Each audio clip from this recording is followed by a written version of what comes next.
I started out in classical music and Broadway, and then I realized, well, I did that, I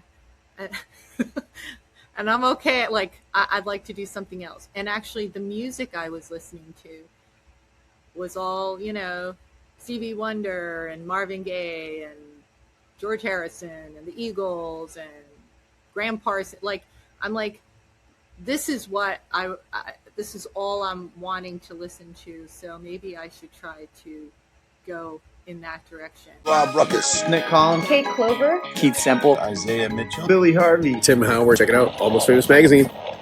Hey everyone, welcome back to The Hang, brought to you by Almost Famous Magazine. I'm your host, Scott Saldinger. We're the place you come to get to know musicians well beyond just their music that they create, going from their origins to today.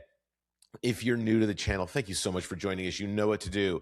Thumbs up, like, comment, all the good stuff. If you've been here with us before and you haven't told your friends, I have no idea what you're waiting for. But after more than 200 or so episodes in, isn't it about time you brought them along for the ride? Also, you can take the Hang with you anywhere you listen to your podcasts, Apple Podcasts, Spotify, iHeartRadio, and more. So there's no reason why you shouldn't be listening.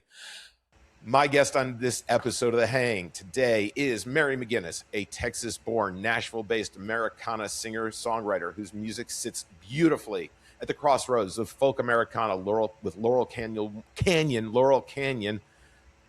I've never even met a Laurel. I don't know if I know a Laurel, but I know where Laurel Canyon is, and classic country storytelling. After a journey that began in opera, she moved through Broadway, film, fashion, and has toured alongside artists like Kenny Loggins, Counting Crows, Train, Donovan, Sean Colvin, and Todd Rundgren.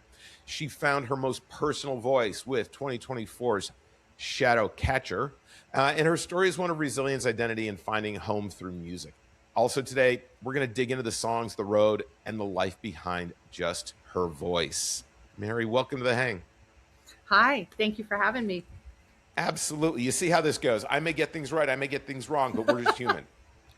Absolutely. So, awesome. You know, we start all of these off so that I can get to know you and everyone watching get to know you with your origin story, right? So here's the question. How did your relationship with music begin? Did you find music or did music find you? And what's gotten you to where you are today? I guess music found me because I did not grow up in a musical house. I grew up with my grandfather and his wife. I was born on an Army base. I was born in Killeen, Texas, Fort Hood, which is now, I think, Fort Cavazos. But I was always singing, but I had lived in Seoul when I was very little. Then I came to New York to live with my grandfather, long story short. And I was always singing, and I sang in my church choir. But it really wasn't until my high school music teacher called the house and, she's the one who really encouraged me to do music. And I would have to say that I sought out my Korean family years later. It was very funny because they're all musicians. My aunt plays a saxophone and leads her own band, and everyone sings. I met them all in Seattle. It was kind of a reunion. I hadn't seen them since I was very little. And it was a very emotional reunion, but also because I felt like, oh my God, it's funny how much of it I think is, actually probably genetic, our love of music or singing. And everyone's a musician, but I didn't grow up in that environment of music. So it's funny. So what was that spark that music brought to you and something inside of you said, I need to run with this? It felt like the one thing that I felt like I could do. And it was also just when I started really singing and I got a little scholarship to this prep school music program on Saturdays in New York, and I take the train in, and it was a big adventure. But I just was completely immersed in it, and I felt like I had found my calling, like what I was here to do. And through all the obstacles and twists and turns in my career, I don't think that that knowing ever has gone away. And I think if you speak to most musicians or artists or creatives, anything, they'll say that they feel like if they didn't do that, that, you know, a part of them would kind of die. And I do feel like that. Like I would, you know, it just kind of keeps me going. It's really like the thing I love to do most. What music first connected with you? Are there any specific genres or artists that you recall that brought you some inspiration? My step grandmother loved Johnny Cash. So I did, I think she had a crush on Johnny Cash. Who didn't? But anyway, but I did love Johnny Cash. My aunt, who also lived uh, at home, had a lot of Beatles records. And so from a very young age, I was listening to Beatles on vinyl. And I'm a big vinyl collector. I love vinyl. But I'm really grateful for that because that actually introduced me to a lot of not just the Beatles, but um, some classic country and music from the 70s. And I think that was really ingrained in me because that is really probably my favorite kind of music. Not that there's, I love all kinds of music and music, you know, contemporary music. Also, singing in the church choir. I really loved, I love Bach and I love a lot of classical music. And I think growing up singing and being exposed to a lot of that music also have a real affectionate place for that kind of music as well. Nice, nice. So you didn't grow up initially with music, although tangentially your family were musicians. Did you take to it like a fish in the water, or was it challenging for you to learn your musicality? I took to it like a fish in the water. It's like, oh, and it was just something that was felt very, I wouldn't say effortless because I've always worked really hard at it and to improve and get better, especially as I've changed lanes. But uh, it felt like it was the right thing. It feels very blissful. And I would say every artist that when they're creating something, whatever it is, music or art, like you say, it feels you're in that flow state. And I think that's when you know you're doing the right thing. You know what? I love the fact that you bring that up. As a concert photographer, um, Oh, those first three songs, which is a relic of the past, in my opinion, because as an artist, you can barely see anybody ahead of you in the audience anyway. And photographers, if they're doing their job right, are seamlessly in there without being a distraction.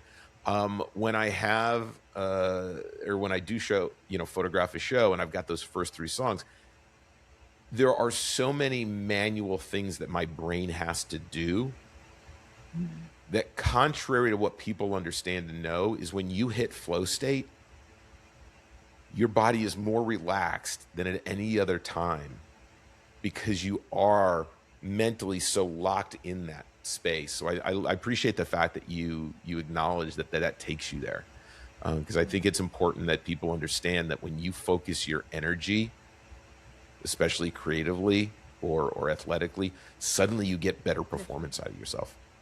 absolutely. It applies to everything and all the unique talents that everyone brings. And it's really to anything, even just doing cooking. You know, you can feel that when you're cooking or making anything beautiful or gardening or knitting or this, running. But it's finding that. And I think that's so important right now, especially because it feels like there's so much noise in the world that it's really important to shut some of that out and kind of get back in touch with your true with yourself. Yeah, absolutely. That takes me to a kind of a question that I usually probably get to a little later on, but how do you, as a musician and a creative and an artist, what do you do to block out a lot of that noise? Because we live in Mm, this world of disruption, right? yeah. And more than ever, you are taxed with, not only being the person who creates your music, but then there is also the getting videos made and the social media and all of the Yeah. stuff, right? Yeah. And your body and mind can get exhausted. What are some of the things that you do to kind of shelter yourself or Mhm. re-energize yourself because of that? I There's a few things. I find it extremely helpful to take breaks, especially when I have like this long list of things I need to accomplish. And I do really try to put the ones that are the most important, and even one thing that I know is like I must do today, because that can be very overwhelming. But especially like maybe say after a show, or an intense time where you're promoting or preparing for a release and you're doing a lot of all kinds of work, I think it's really good to do like boring things, like um, go like watch a documentary or cook, or I do macrame. I love macrame and I knit. Um, that's really helpful. I walk my dog. I try to stop because there's so much stimulation. There's like it can feel like really overload for me anyway. Some people, and I really do well under pressure, and I do well with deadline. Like I kind of go into, but you can't live in that hyper drive all the time. And I feel also it's really important that as an artist, when you're going through these periods of time where you're giving so much out, it's almost like you're just withdrawing from your bank like constantly. You have to make time to deposit. You have to like be really still, be bored, not constantly be entertained constantly. I really try to take a break from my phone on like Sundays if I can. I mean, I'll check it, see if there's no important, but I really do try to like shut off, so, take some time, and I find that I come back much stronger. It's kind of like when you're on a vacation. You know how when you really take a rest from everything, you come back and you're 100 times more productive. And I just think that our brain is not wired to handle all the stimuli and the news and this stuff, and so we have to really, I think, gauge what we can handle, and through different periods of what we're doing. That's all. I really like your analogy about deposits and withdrawals, right? I mean, you're absolutely right. I think that's a great way to look at it. I'm one who tries to put the things that I do in my life into like just everyday common. Don't let it bother you because it's just this, and that's something that we can all relate to. Is depositing and withdrawing from a bank, and that's really where your energy is. So I appreciate that. Oh, thank Um, you. so you've really landed kind of in the genre of Americana country. Um, what was the journey like to just figure out where you fit best creatively in the musical world? Well, I think because I started out in classical music and Broadway, and then I realized, well, I did that, and I and I'm okay. Like I'd like to do something else. And actually, the music I was listening to was all Stevie Wonder and Marvin Gaye and George Harrison and the Eagles and Graham Parsons. Like I'm like, this is what this is all I'm wanting to listen to. So maybe I should try to go in that direction. But it's taken me a very windy road, and some things were, I've gone into other realms of music, and I was lucky to have those opportunities. But in the end, I really had to come back to what I really love to sing, and the music that just really, I think, just is like my soul, and that's really Americana and classic or California country, whatever you'll call it, and Laurel Canyon, James Taylor, and Jackson Browne, and Joni Mitchell. I mean, those are my favorite artists. See, I listen to your music, and I got a little I love it in there. I think Oh, wow. um, kind of felt a little like on the California side there might be just a little Chris Isaac in there as well. Thank you. I got hints of that. So whether it's intentional or not, No, but I thank you. definitely can Both great say that artists. you've got some great influences. Your latest single is Love Child. Now, Yeah. I listened to it. and I had some thoughts, but you've recently had your own child. So am I incorrect in thinking that it's a little more generic and was more purposeful in your creation? Tell me the story behind the song. Well, I do have a daughter, but not so recently. She's 12. Oh my goodness. Well, definitely not so recently, but sometimes songs sit there a while. That's true. Although she knows it's her song as well. But I think this was a dual sided thing. Of course, I think it's from watching her and also my own experience of the past few years of feeling, just going through some things as we all go through, but also, really feeling that the world can grind you down. And it can get really easy, especially living in Nashville, to get very jaded, to get very, there's just a lot. And I love that saying, you can be of the world, but not in it. And I think that's also, something that I'm trying to convey in this song, that we come into this world with our own unique purpose, with something that no one else can do. It can sometimes get drowned out by what you're seeing everyone else doing, which is why I think social media is kind of that, double-edged sword. And it's just really, I hope you stay young. Like, I've met some old people and they are younger than 30-year-olds I meet. And it's got nothing to do with age. It really is about your inner spirit, your inner light. I know I'm trying not to get too California hokey here, but it is that kind of, it's very easy to get hard in this world.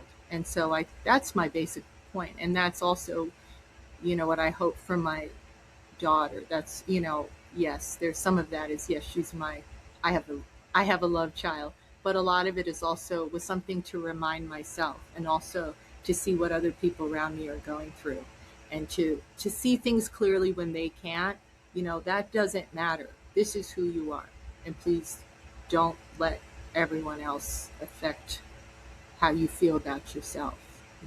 That's Yeah, that's that's all. great.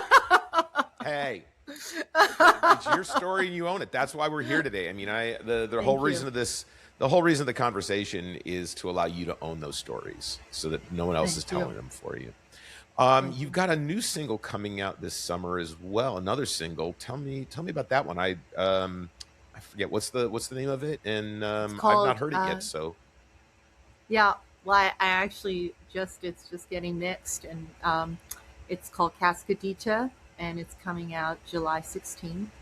And it's basically, you know, my experiences of the past few years, and just, meaning it's little waterfall. I think I did a lot of weeping.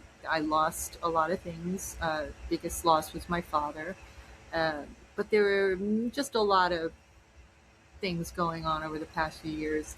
I don't know if I always want to call them lessons. I get tired of lessons, and sometimes I'm like, I don't know any rhyme or reason. I really don't know if I need this lesson, and I don't think it was a lesson. But, I, it's basically a reminder that, first of all, that actually letting yourself heal, and things that I thought I had dealt with, things came up, and sometimes things come up to be healed, and it can be hard to face that. But if you go through it, you find out you're much better on the other side. But sometimes life will force you to go through it. Life kind of forced me to go through some things that I didn't want to maybe deal with in my life, and I wasn't ready to anyway before then. I think you're only strong enough, it'll come when you're strong enough to deal with it.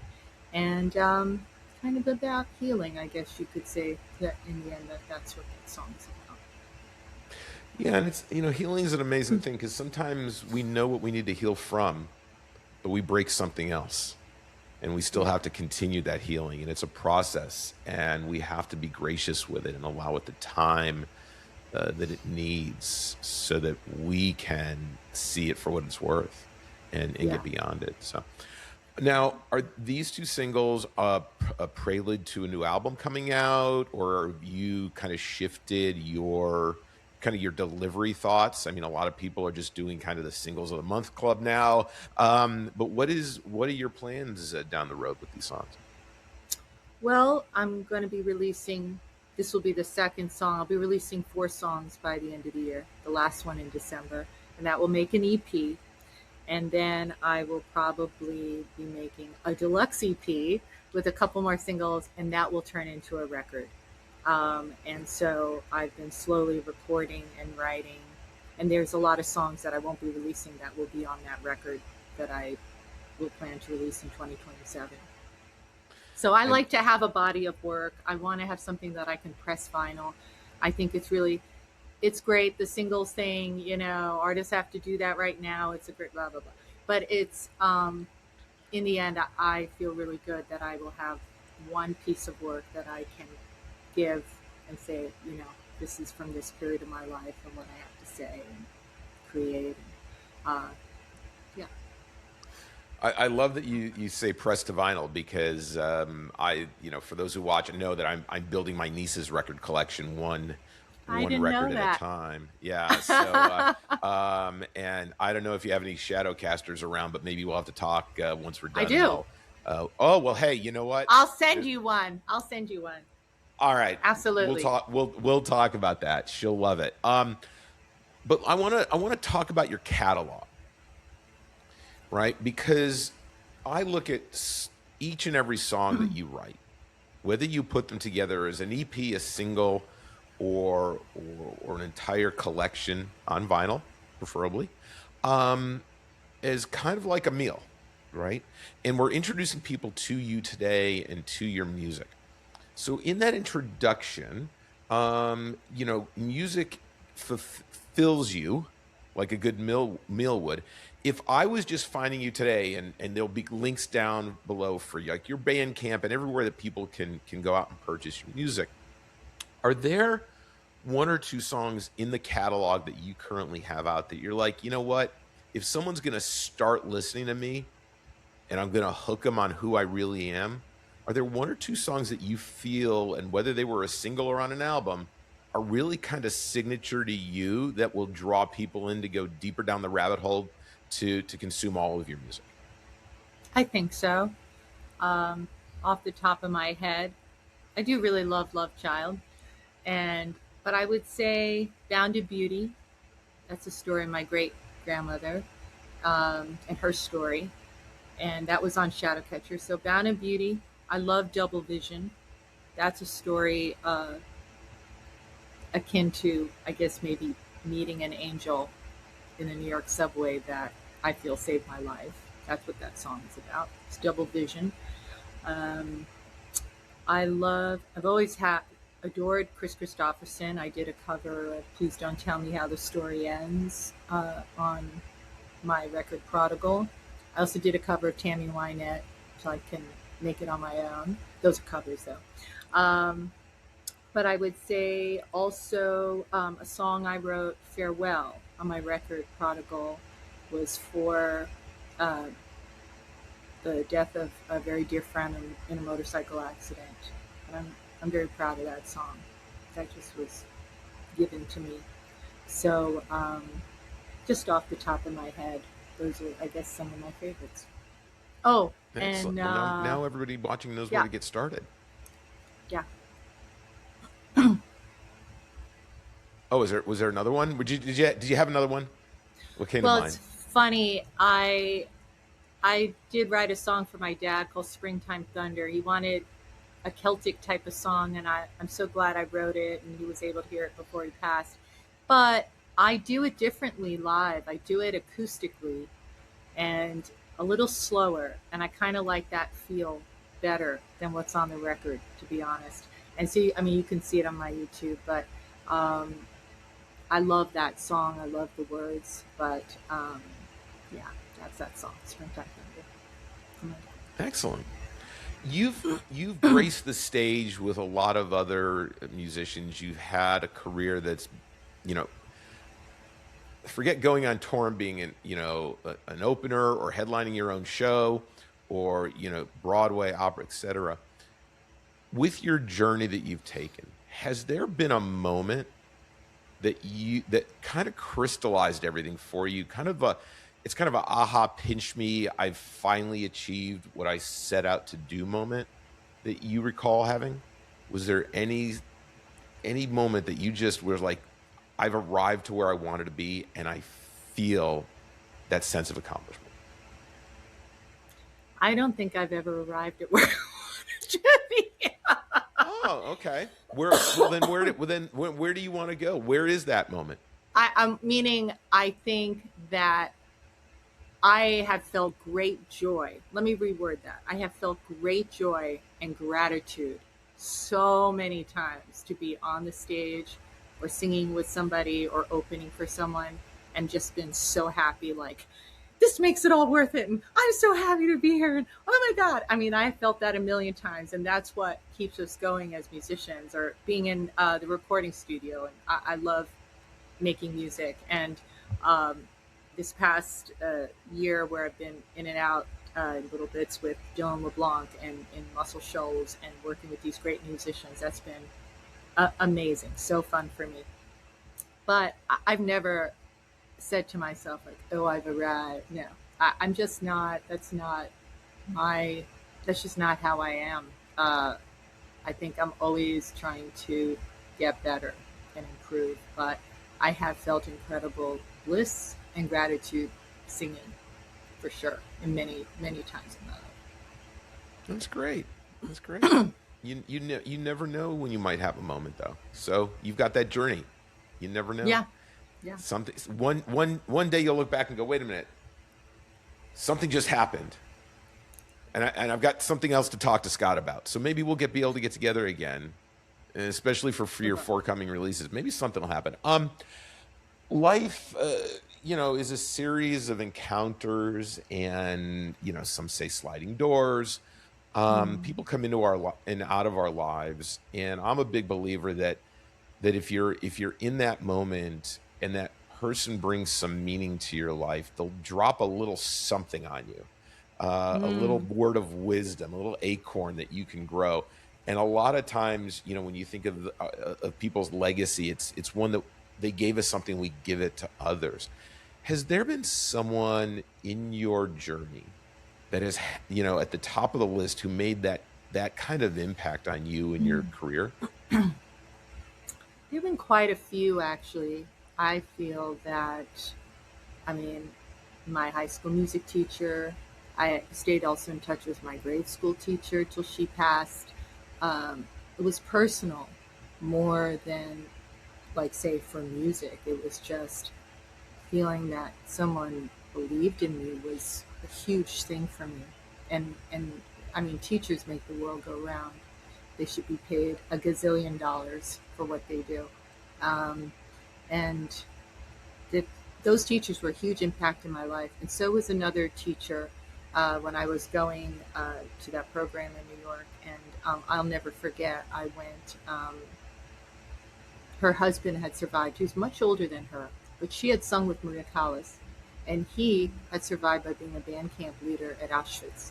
And that was the only time I've seen that tattoo. But she had such belief in me. And I would have to say that there have been people like that throughout my life and sometimes some of them are still in my life, sometimes they step out, I had a voice teacher who was very important, who committed suicide in LA. Japan, he was very dear to me.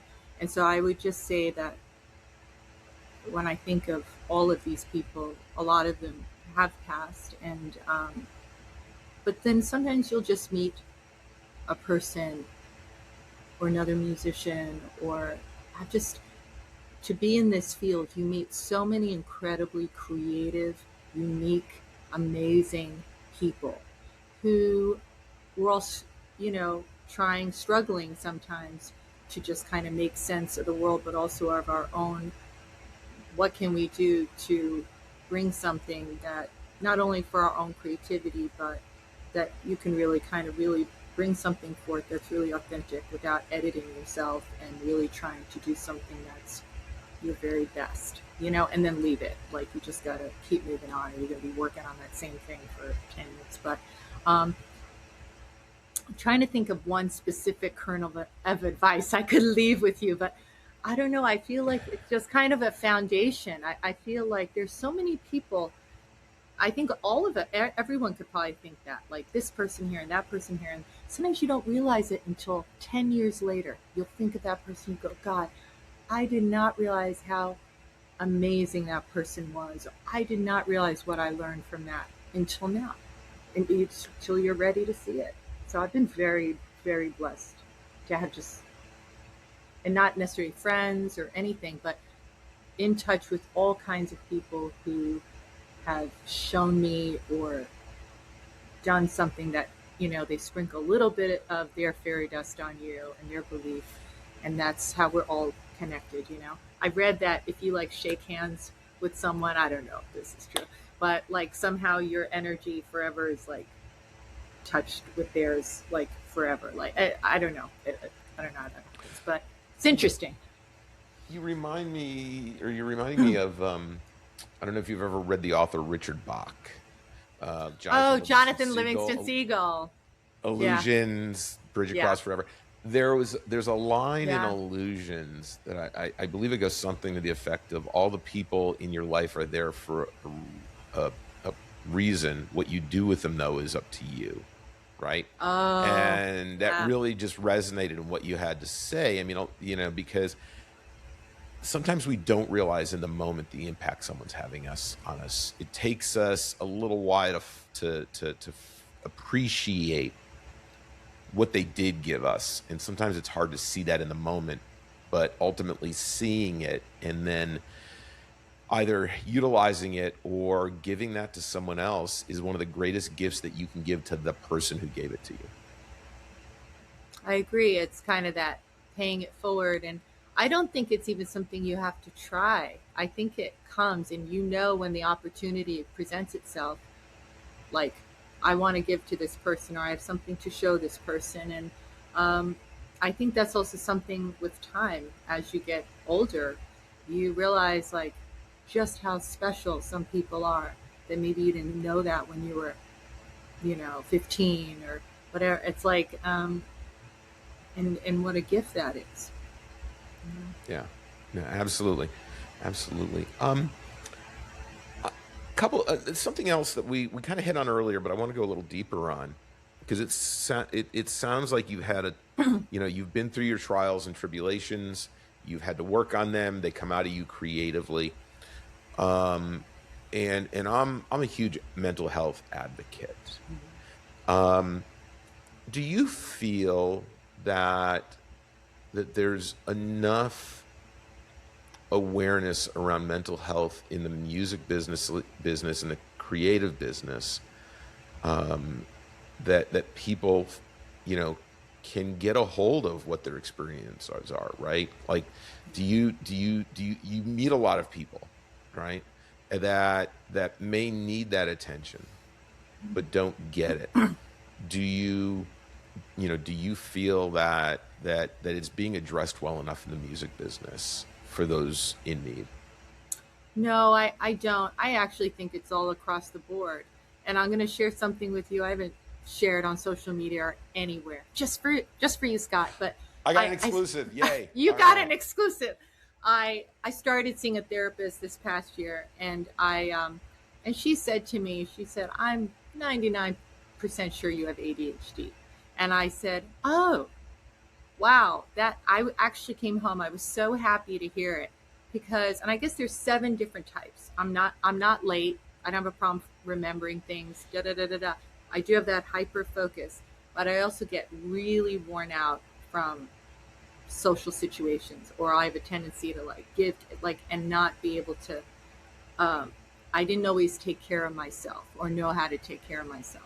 I think that there is kind of this very strange, bizarre thing in our world right now, where it's like productivity and just how much you produce, and that's your value, and that's it. like it has nothing to do with your value at all. And it's very strange how they've been tied together. And I would say yes, definitely in the music, because now that my eyes are open to that, and I still, I mean, I don't, you could take herbs. I don't feel, I just need like a big, huge pot of coffee every day. Like I can't even like function in the morning without a lot of caffeine, but that's my thing, right? But I think I wish that tools were more accessible to people if they need to be on medication or if they have the ability. Not everyone can afford to go to a therapist. I mean, I hope there's a lot more free counseling, but there's also still a stigma around certain things. I also don't feel that creatives that it's never, being depressed and sad doesn't make you more creative. I feel you're creative despite that. And I feel that, and I've always had a tendency to that. And it's been something I've had to really overcome in my life. And I never knew why I had to go through that all the time. And now I understand it better. And I know ways, go exercise, get regular sleep, take my vitamins, da da da da. All those things make a huge difference in mental health. But more important than what they're teaching in schools, they should be teaching children how to take care of themselves. What are the fundamental things? Because most people don't know that. And I've been surrounded by a lot of intelligent people, and I think I know a lot about health and different things, but it was strange. There were certain things that I realized I had not been doing for myself that would help me a lot. So that's a very long answer to your question, Scott. You know what? I think it's fabulous. No, the length of the answer doesn't matter. I love the fact that you identified, right? You identified and you got the understanding that you needed, and I say this to help anyone else out there who might not realize, like, oh, I get totally overstimulated, and then I crash out because I don't have enough dopamine, and then I'll be a little depressed, and then I need, like, that's okay. And there are ways to help that, but also there's an awareness that there has to be an awareness that that's okay, and we have to find ways, because everyone is so different. That's the other thing with mental health. There is not a one size fits all for everybody. No, everyone is different DNA, different environmental, and different trauma. I hope that, as instead of AI data centers, that instead of putting billions of dollars into this, that we could actually go and really help people in some of these things that they really need. Yeah, absolutely. Oh, absolutely. I mean, I think look, the lack of attention to good mental health help is alarming, and it's really it's a process. It's work you need to choose to do. You have to be accepting.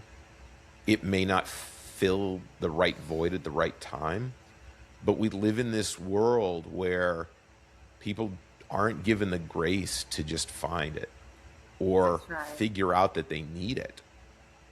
It's that grind away attitude of society that you miss the signs along the way, and you don't know when to veer off the road. That's why people feel so lonely. That's why, right, with all the social media, they're saying it's like a loneliness epidemic, and it's totally true. It's not just from the social, it's more the fact too that people are seeing all these things too that they're not included in, or wow, everyone's got their shit together, but I don't.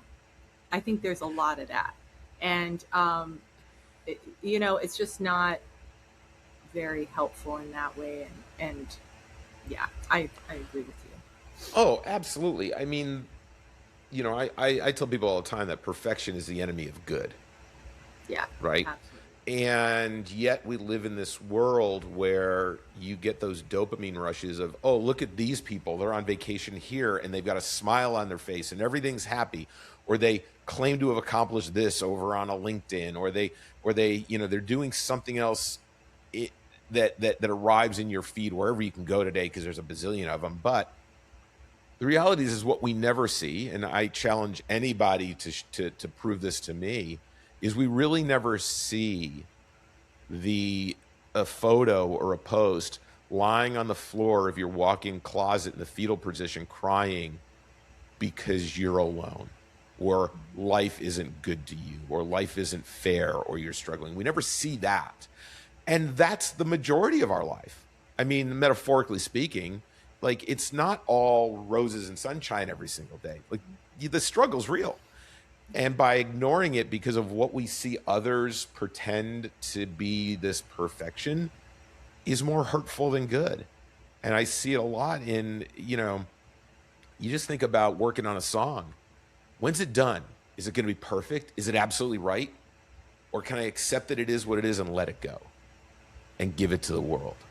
And there are some people who just can't let go and give things to the world because their mind has been set or reset by all of this input to have the wrong belief system because good is good enough.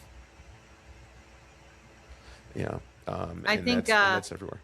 Yeah, I think I love how Rick Rubin speaks about these things where, and once in a while he'll come into my feed and he's like, the Buddha up in Malibu. And it's like, it is true though, when he says, first you have to create for yourself and then and know that you really put your truth in it. And then, you really do have to let it go. What is it like? What they think of you is none of your business. And it has to do, it's the same thing. And I think you have to also decide what you're chasing. Are you chasing this wonderful kind of flow and feeling good about this music or art or whatever you're doing? Or are you chasing that you really want to be famous, you want to have your brand, you want to I think that's like the big disparity right now for artists. It's like, well, it's not saying you can't be truly authentic and be famous. I look at someone like Sierra Farrell, who I think is so great, and I was a fan of hers from the beginning, and I feel like she's one of the few who's kind of doing that. So I don't think that's the thing either, but artists are just being asked to sacrifice a lot of themselves, and there's just so much like an artist can do. Like, yeah. You're writing, you're recording, you're videoing your social content, you're doing your admin, you're doing your,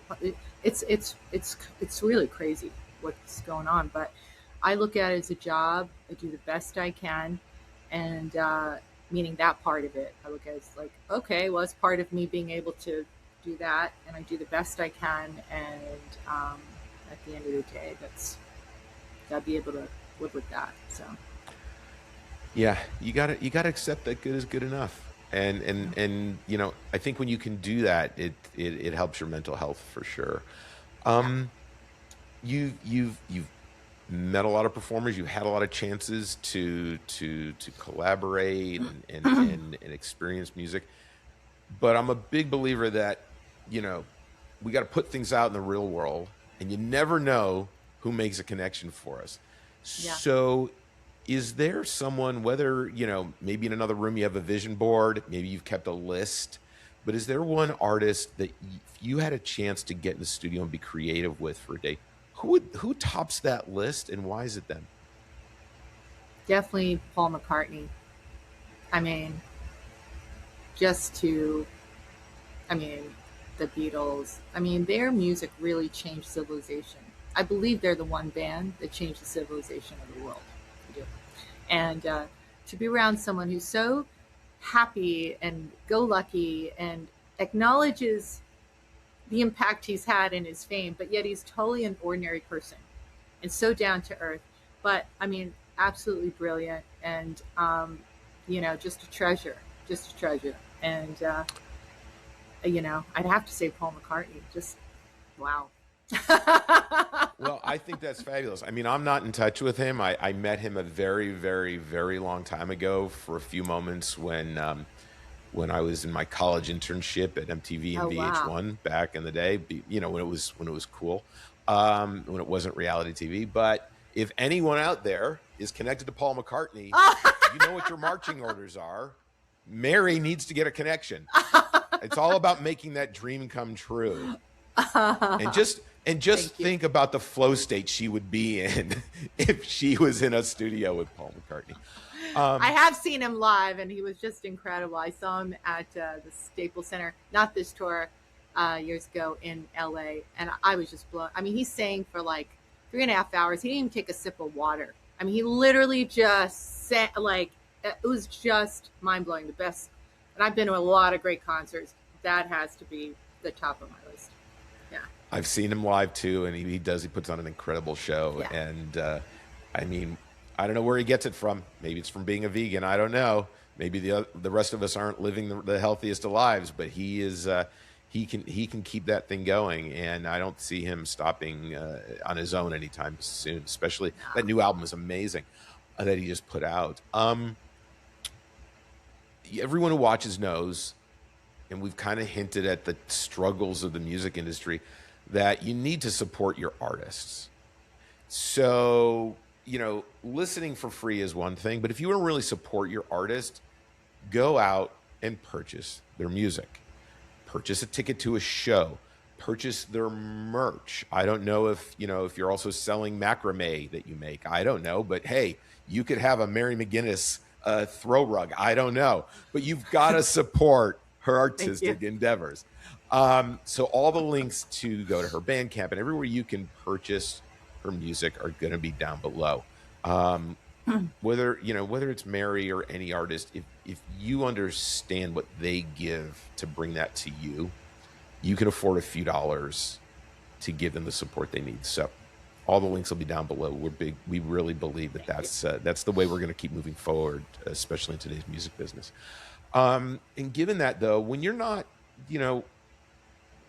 making your own music, let's say you're in the car with your daughter, let's say you're out walking, if you have a dog, you're out walking the dog, or just looking for something to listen to that fulfills you, right?